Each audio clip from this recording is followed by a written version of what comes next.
João Brito, do grupo de ativistas em tratamento. Obrigado por estar no abrigo. Vamos hoje falar da vossa associação, como é que tudo começou, os projetos em curso, as valências, mas vamos primeiro à história da vossa associação. Força. Muito bem.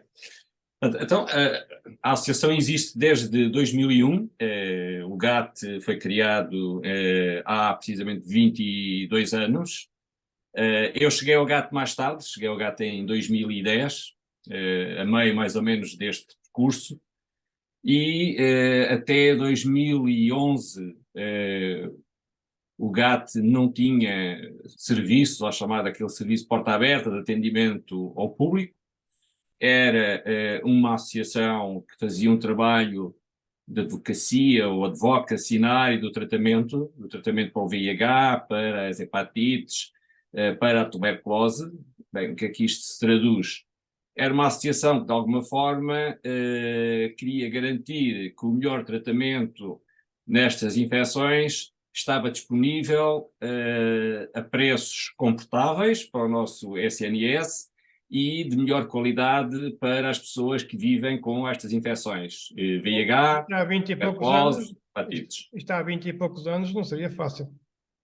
Há 22 anos, em Portugal, de facto, era uma lacuna.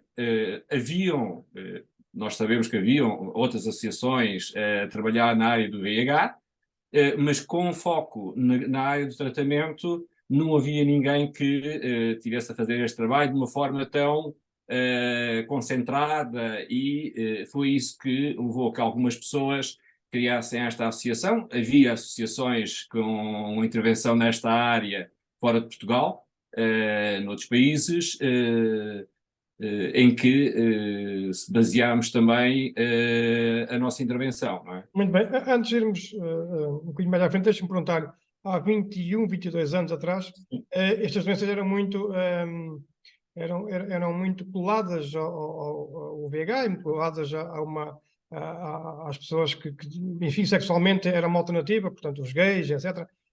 Quando eu lhes perguntei que há 20 e poucos anos não seria fácil, porque também havia este estigma ainda, porque a sociedade portuguesa ainda não estava tão aberta como agora, há quem defenda ainda que temos de crescer muito mais na abertura, mas pelo menos a década de 80, 90 seria muito mais complicado. Então, tiveram que travar aqui várias lutas, não é? Sim. É assim, nós temos 40 anos de história da epidemia VIH, não é? E é evidente que ao longo destes 40 anos houve períodos mais complicados e mais difíceis, sobretudo, como o José estava a dizer, em que esta infecção era colada ou associada a determinados grupos da população, não é? E era de facto à população homossexual ou gay, aos homens que têm sexo com homens, às pessoas que utilizavam drogas, ao trabalho sexual. E pronto, foi graças ao trabalho destas associações que também se conseguiu transmitir uma ideia que qualquer pessoa está em risco para a infecção por VIH, não é? Agora, sem dúvida que os primeiros anos foram anos de grande estigma. Não significa isto que o estigma esteja eliminado, que não está, e o GAT tem um serviço designado Centro Antidiscriminação para o VIH, que é precisamente um serviço que apoia as pessoas que são alvos de discriminação e que tem uma ação na eliminação do estigma desta infecção. João, Por isso, vamos fazer aqui um parênteses. Estou aqui a olhar para o vosso portal deste lado, estou realmente a ver o Centro Antidiscriminação. Vamos fazer aqui um parênteses e vamos falar um pouco deste centro, porque isto é importante falarmos da homofobia, não é, também. Como é que isto funciona? Como é que isto funciona? Então, o Centro Antidiscriminação é um serviço que é partilhado ou promovido por duas associações, o GAT, Grupo de Ativistas em Tratamentos, e uma associação que está assediada em Cascais, que é a Ser Mais. Então, mas porquê é que este serviço tão importante nesta área de VIH, na defesa dos direitos das pessoas, é partilhado por duas associações? Tem uma história interessante porque os dois responsáveis das duas associações encontraram-se numa conferência internacional há 12 anos atrás, precisamente, e também notaram que havia uma necessidade de trabalhar estas questões da discriminação, de fazer um trabalho político para a eliminação do estigma, e foi daí que nasceu o Centro Antidiscriminação. Foi, de facto, do entendimento de duas associações, de dois responsáveis que os motivou para a criação deste centro. Na prática, o que é feito? O que é produzido nesse centro? O centro tem, pelo menos, identificamos com 4 valências. Ele tem uma valência de apoio jurídico a pessoas que se dizem alvo de discriminação, ou seja, dá esse apoio.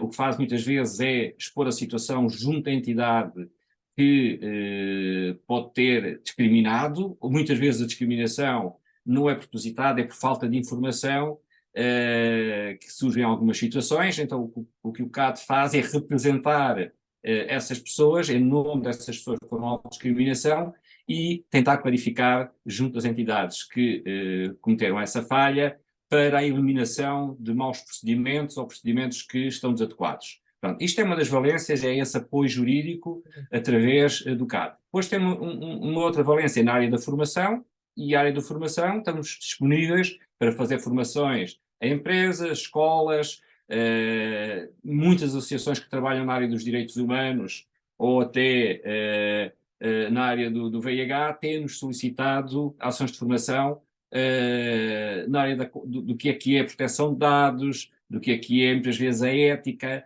a confidencialidade dos dados. Por isso é uma outra valência deste serviço. Tem também uma valência, portanto, nós designamos por o Centro de Documentação. Bem, o Centro de Documentação é um repositório de documentos, de informação, quer físico, quer em formato digital, onde pode ser feitas pesquisas para trabalhos académicos ou para informação que seja relevante para algumas atividades da comunidade.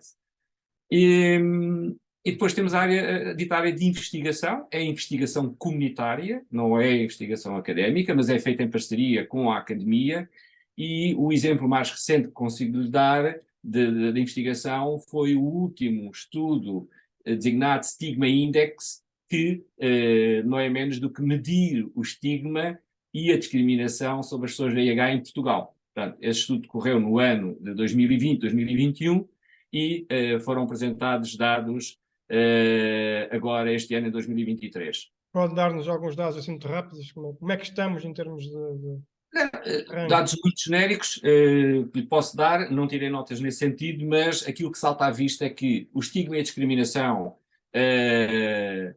continua a ser visível na comunidade das pessoas que vivem com VIH. Mais de metade das pessoas que vivem com a infecção já alguma vez foram discriminadas em função do seu estatuto serológico. Onde essas situações de discriminação acontecem mais frequentemente são nos cuidados de saúde. Atenção, quando eu digo cuidados de saúde, estou-me a referir a qualquer tipo de prestação de cuidado de saúde, seja no público, seja no privado, seja num gabinete dentário, pronto. Ou seja, é onde muitas vezes as pessoas, ou quando as pessoas têm que revelar o seu estatuto serológico por alguma razão e que ficam mais vulneráveis a algum procedimento que sai fora daquilo que são as normas vigentes. Vou-lhe dar 2 exemplos, para o José pensar o que é que pode acontecer numa unidade que presta cuidados de saúde e para exercer uma situação discriminatória. Bem, o atendimento em último lugar, pessoas que convivem com o VIH, quando têm que fazer uma cirurgia. Ou a recusa de um tratamento numa clínica dentária porque essa pessoa tem VIH.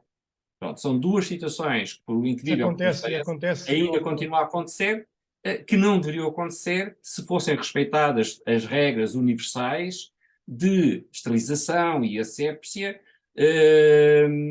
dos materiais que são usados nestas intervenções cirúrgicas, ou mesmo de cuidados de prestação na área da estomatologia. Uma coisa, uma pessoa com VIH é obrigada, entre aspas, a dizer a um dentista que tem essa infecção? Não é obrigada a dizer que tem VIH no dentista, porque o dentista tem que adotar as mesmas regras de proteção para todas as pessoas. Porque imagine, eu até posso ser uma pessoa que vive com VIH e não sei. Por isso, se o dentista vai basear a intervenção dele com base naquilo que eu lhe vou dizer relativamente ao meu estatuto serológico, eu estou a pôr em risco a pessoa seguinte, porque o dentista não teve as medidas de precaução necessárias. Porque se essas medidas de precaução forem aplicadas, nenhum de nós corre risco de ser tratado no dentista mesmo com infecção com VIH. Porque, bem, há uma coisa muito importante quando se fala de transmissão de VIH e que eu tenho aqui que dizer, que senão é uma grande falha da minha parte, não é? As pessoas com a infecção por VIH que estão em tratamento e o tratamento tem a sua eficácia, não transmitem a infecção. Ou seja, hoje em dia, o tratamento para a infecção por VIH resulta numa carga viral com níveis tão baixos, chamados indetectável, que essa pessoa não transmite infecção. Por isso, este é mais um elemento que é determinante para que conseguíssemos eliminar estas situações discriminatórias, não é? Muito bem. Mas quando eu estou a falar dos vossos projetos, vocês têm aqui muitos de projetos, eu estou aqui a ver Ok. do meu lado esquerdo. Vamos começar rapidamente aqui a falar de Sim, cada um deles, para tentarmos dar o máximo de informação. Temos mais 15, 20 minutos, portanto não estamos muito ok. ocupados, mas vamos lá começar a falar aqui dos Muito bem. vossos Então projetos. vou-me focar, focar aqui um bocadinho na ordem daqueles que são talvez os mais importantes e que são projetos ou serviços hoje em dia que estão implementados, que nós chamamos os centros fixos. Há pouco disse ao José que o GAT, a meio da sua caminhada, nos primeiros 10 anos, era apenas uma associação, uma IPSS na área da saúde, que fazia a advocacia na área do tratamento e que abriu o seu primeiro serviço em 2011. Esse primeiro serviço foi o Checkpoint LX. Ele é direcionado para uma população vulnerável à infecção por VIH, que é os homens que têm sexo com homens, e está localizado em Lisboa, e a razão pela qual o GAT tomou esta decisão de criar este centro que se dirige aos homens que têm sexo com homens para o rastreio do VIH e de outras infecções que se transmitem por via sexual é porque era necessário, de facto, criar uma resposta direcionada e que invertesse um pouco aquilo que eram os resultados da infecção nesta comunidade. O que nós observávamos até 2010, 2011 é que a linha de tendência das novas infecções nesta população não tinha descido aquilo que nós gostaríamos que descesse, ou seja, Portugal continuava a registrar uma elevada taxa de infecção nesta população. E, à semelhança do que foi feito noutras cidades da Europa, dou como exemplo, por exemplo, Barcelona, que tem também um centro com estas características, o que nós fizemos foi montar um serviço para rastreio da infecção por VIH, no início, e, no fundo, dirigimos o foco para essa população, numa estratégia de proximidade a esta população, utilizando uma equipa de pares. Quando digo uma equipa de pares, quer dizer que uma equipa de técnicos, que também eles são homens que têm sexo com homens ou homens gays, para garantir uma melhor comunicação e uma melhor proximidade à comunidade e oferecer o rastreio gratuito, anónimo, com todas essas características. E o que fomos observando ao longo dos anos de existência do Checkpoint é que este serviço conseguia fazer uma detecção precoce da infecção, assente nesta estratégia que foi montada, uma detecção muito mais precoce que os sítios convencionais que existiam. Pronto, e este, de facto, foi o primeiro serviço do GAT. Perante o sucesso que observámos com o Checkpoint e, eu posso dizer, o reconhecimento que foi dado a este serviço, tanto pela OMS como pelo ECDC, o GAT decidiu investir num outro serviço, também direcionado para uma outra população, chamado Imoraria, que serve a população que utiliza drogas. É um centro que presta também cuidados de saúde, rastreio das infecções e apoio social e tem uma valência chamada de drop-in, não é? E é um serviço que funciona também numa estratégia de intervenção de pares, está localizado no bairro Moraria, daí o seu nome Imoraria, e esta é mais uma história de sucesso de um serviço do GAT com esta estratégia de utilizar uma linguagem e uma forma de aproximação à comunidade sem preconceito e sem juízo de valor. Muito bem. Obviamente que eu vejo aqui vários outros projetos, mas tenho aqui o Gato Móvel, por exemplo. O Gato Móvel é um serviço móvel, se põe. Além dos centros fixos, exatamente, além dos centros fixos que estão localizados em Lisboa, Almada e Setúbal, o que nós sentimos necessidade de ir ao encontro das populações.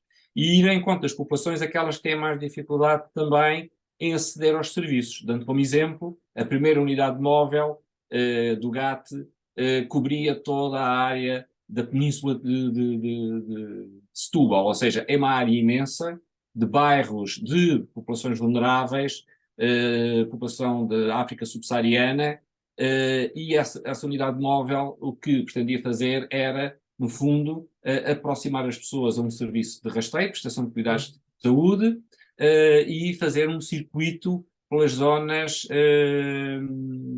com pessoas mais vulneráveis à infecção e que tinham mais dificuldade em aceder aos serviços convencionais. E sim, a unidade móvel, de facto, tem esta facilidade, não é? De se aproximar da comunidade. Também temos aqui um serviço também em ucraniano. Como é que isto nasce também?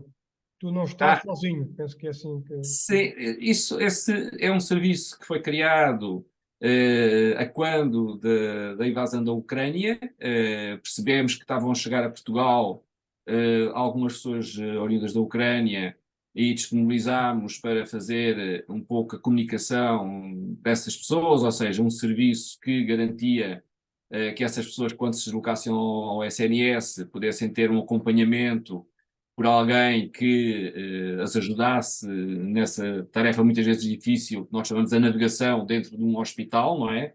Para obter cuidados de saúde, sobretudo quando estamos a falar de infecções como o VIH, que não é a mesma coisa, evidentemente, quanto vamos tratar outra patologia qualquer que não tem o estigma que esta infecção tem.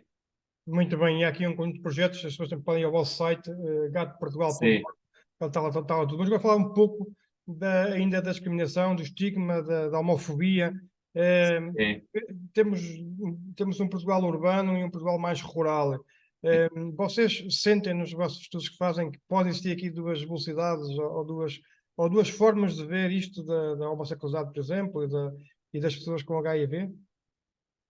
Bem, relativamente à questão da discriminação ainda aos homossexuais, bem, o GAT não é uma associação que intervém nas questões da orientação sexual, é uma IPSS na área da saúde, mas obviamente tem trabalho feito junto da população dos homens sem sexo com homens, que inclui os homens gays, os homossexuais, os bissexuais, todos os homens têm sexo com homens. E obviamente que nós acabamos por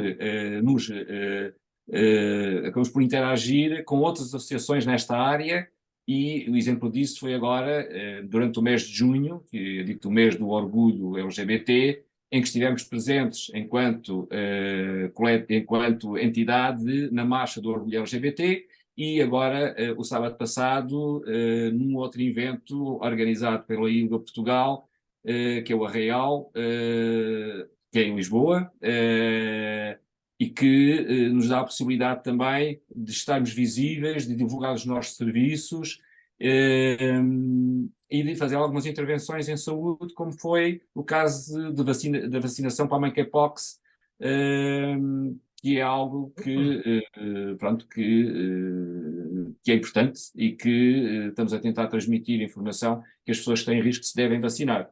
Muito bem, isto está a acontecer no ano 2023. Está a acontecer as pessoas em risco, ou pelo menos as pessoas que correm mais riscos, estão mais com consciência de que têm que se proteger, ou pelo menos ter rastreios regularmente. Há uma maior potência para isso neste momento? A experiência que nós temos através dos serviços do GAT é que é um trabalho contínuo, ou seja, a sensibilização para o rastreio, não é? É um trabalho contínuo, ou seja, há muita ideia que esse trabalho está feito, foi feito e que não há muito mais a fazer. É completamente falso, ou seja, a sensibilização ou a promoção do rastreio para a detecção precoce desta infecção deve ser relembrado praticamente todos os dias, sobretudo aquelas populações que são as ditas as mais vulneráveis à infecção, e o nosso trabalho diário é esse também, não é? É mobilizar as pessoas para terem uma vida, uma saúde sexual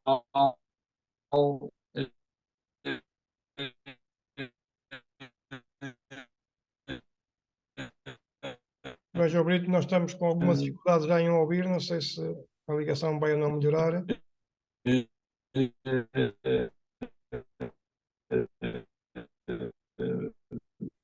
mais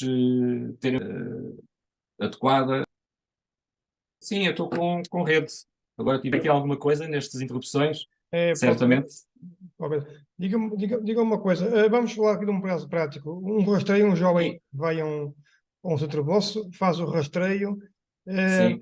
e depois como é que isto acontece? Ele não tem logo o resultado, não é? O resultado vai para cada para Ah, os dias, está correto? hoje em dia os testes que são utilizados possibilitam um resultado que tem cerca de 99% de probabilidades de se confirmar. Ou seja, o tipo de teste que hoje é utilizado, ele faz a detecção do anticorpo da infecção, não é?